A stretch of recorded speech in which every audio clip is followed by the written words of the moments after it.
Shambulio la droni la Yemen la jeruhi wa Israeli 22 Eilat, wawili hali zao mahututi. Jeshi la utawala kizayuni wa Israeli limesema ndege isiyo na rubani iliyorushwa kutoka Yemen imeshambulia mji wa kusini wa Eilat na kujeruhi watu 22 wakiwemo wawili ambao hali zao ni mahututi.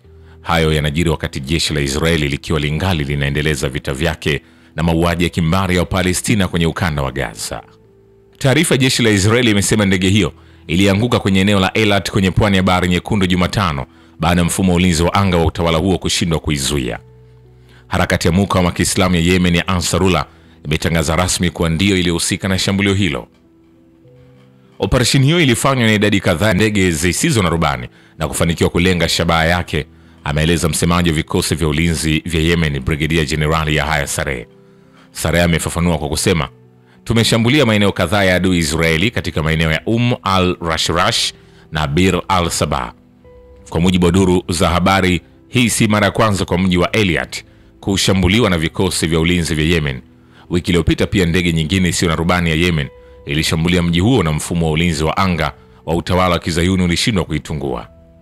Harakati ya Ansarullah ya Yemen imeapa kuwa haitasitisha mashambulizi dhidi ya maeneo ya utawala wa kizayuni katika ardhi ya Palestina inayokaliwa kwa mabavu iliyopachikwa jina la Israeli hadi pale utawala huo utakapositisha vita dhidi ya Gaza ambavyo hadi sasa vimeshapelekea zaidi ya Wapalestina 65,000 kuwa washahidi.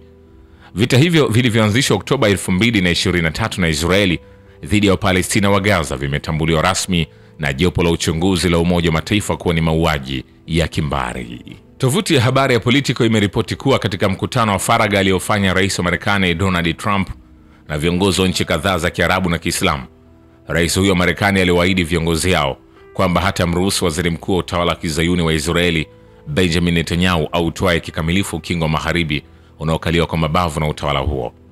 Ripoti hiyo Politico imevitaja vyanzo 6 vyenye taarifa za yaliyojadiliwa katika mkutano huo, huku watu wawili kati ya hao wakisema Trump alikuwa thabiti juu ya mada hiyo na kwamba rais aliahidi kuwa Israeli haitaruhusiwa kuutwaa kikamilifu ukingo wa magharibi.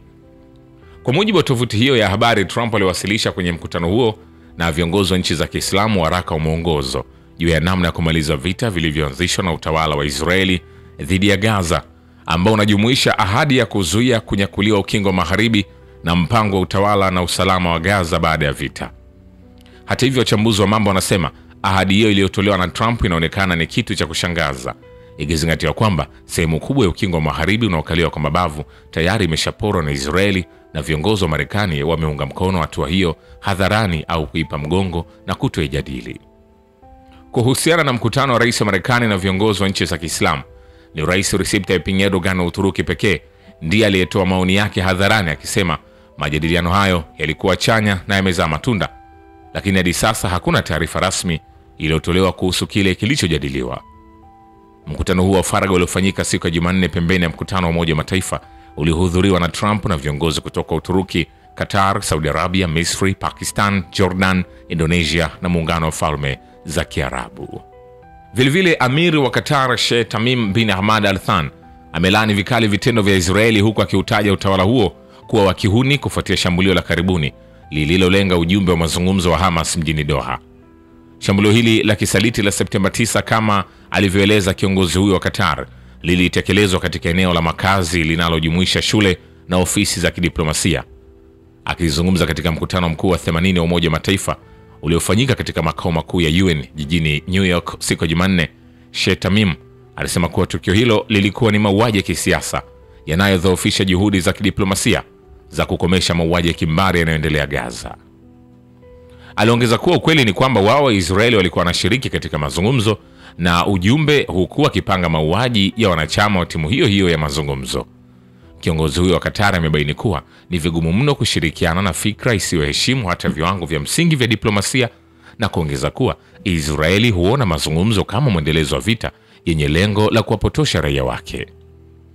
Akielezea hali mbaya Gaza, Sheikh Tamim amesema lengo la Israeli ni kuifanya Gaza isiweze kukalika kwa kuzuia upatikanaji wa elimu na huduma za afya. Amesisitiza kuwa lengo lao ni kuharibu Gaza hadi isiweze kuishiwa. Amiri huyo alibainisha mgongano kati ya taswira ya Israeli kama eti taifa la kidemokrasia linalozungukwa na maadui na vitendo vyake dhidi ya majirani zake ambavyo ni vya mauaji halaiki. Sheikh Tamim amesema jumuiya ya kimataifa ikiwemo washirika wa Israeli imeanza kutambua kuwa simulizi hiyo ni kupotosha uhalisia.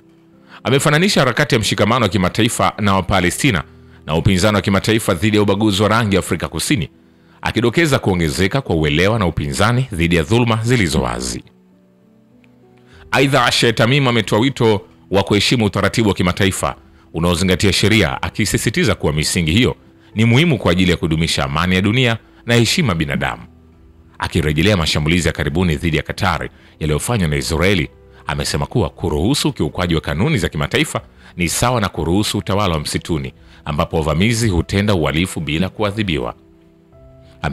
Amesisitiza haja ya kuheshimiana kati ya mataifa na umuhimu wa kulinda haki za binadamu na mamlaka ya kitaifa. Mnamo Septemba 9, Israeli ilitekeleza mashambulizi ya anga dhidi ya makao makuu ya Hamas mjini Doha katika operesheni ya kigaidi iliyosababisha vifo vya wanachama kadhaa wa harakati hiyo pamoja na afisa mmoja wa usalama wa Qatar. Viongozi wa juu wa Hamas akiwemo Khalil al-Haya, Khalid Meshal na Zahir Jabarin walinusurika jaribio hilo la mauaji.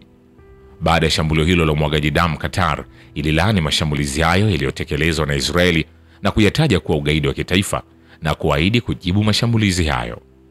Qatar imeendelea kuwa mpatanishi muhimu wa kikanda katika mazungumzo kati ya Hamas na Israeli. Ni kwambia hivi, hatujamaliza. Vilevile, kwa mara ya kwanza Wizara ya Usalama ya Iran imeonyesha hadharani picha na taswira nyeti za ndani ya kinu cha nyuklia cha Dimona cha utawala wa Kizayuni wa Israeli. Taswira hizo ni ithibati ya kushindwa na kufeli kiintelijensia utawala wa Israeli na namna Iran ilivyofanikiwa kupenya ndani kabisa utawala huo kupitia operesheni tata na ya utaalamu wa hali ya juu.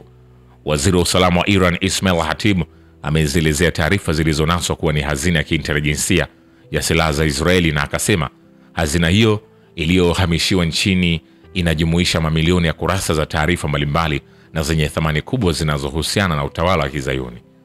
Filamu ya matukio halisi itwayo Pango la Buibui za Spider Lair, ambayo ilionyesha usiku katika televisheni ya Jamhuri ya Kiislamu ya Iran, ni simulizi ya namna maajenti wa ujasusi wa Iran walivyoweza kunasa na kuhodhi hazina ya taarifa za silaha za utawala wa Kizayuni pamoja na orodha ya wahakiki.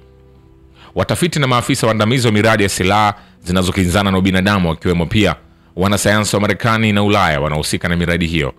Kwa mujibu wa Ismail Hatib, wakati wa vita vya siku 12 katika mwezi wa Juni, baadhi ya vituo hivyo vililengwa na vitengo vya makombora vya Iran baada ya taarifa zake zote kukusanywa pamoja kupitia kwenye nyaraka hizo. Kwa mujibu wa ripoti iliyotolewa kwenye filamu ya Pango la Buibui, ndani ya hazina hiyo ya taarifa za kiintelijensia zilizohamishiwa humu nchini kuna picha na taswira nyeti ilizonasa Wizara ya Usalama ya Jamhuri ya Kiislamu Iran za makazi ya waziri wa vita wa Israeli, taswira maalum za ndani ya kinu cha nyuklia cha Dimona kilichoko ndani ya Israeli, picha zilizovuja za Rafael Gross, mkurugenzi mkuu wa shirika la kimataifa la nishati atomic, na mamilioni ya kurasa za taarifa mbalimbali za kiintelijensia zinazohusiana na utawala huo wa Kizayuni. Ni kwambia hivi, hatujamaliza. Vilevile, Rais wa Colombia Gustavo Petro ametoa wito wa kuchukuliwa hatua za kijeshi nchini Palestina, akisisitiza haja ya kuundwa kwa jeshi la kimataifa kwa ajili ya kuikomboa Palestina na kupinga udikteta na utawala wa kiimla unaoenezwa na Marekani na NATO. Petro ametoa wito huo katika hotuba yake mbele ya Baraza Kuu la Umoja wa Mataifa siku ya Jumanne, akizihimiza nchi zinazopinga mauaji ya halaiki kuungana kama muungano madhubuti wa kimataifa ili kulinda maisha ya watu wa Palestina. Amesema, tunahitaji jeshi lenye nguvu kutoka kwa nchi ambazo hazikubali mauaji ya kimbari. Ndio maana naziomba nchi za dunia na watu wake zaidi ya yote, kama sehemu ya ubinadamu, kuunganisha silaha na majeshi. Ni lazima tuikomboe Palestina. Gustavo amesisitiza zaidi kuwa huu si wakati wa maneno bali ni wa vitendo, akionya kuwa hawatabaki tu kulipua Gaza wala Caribbean kama wanavyofanya tayari, bali watalenga ubinadamu wote unaodai uhuru.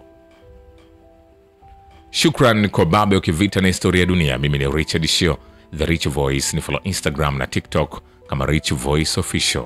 Asante.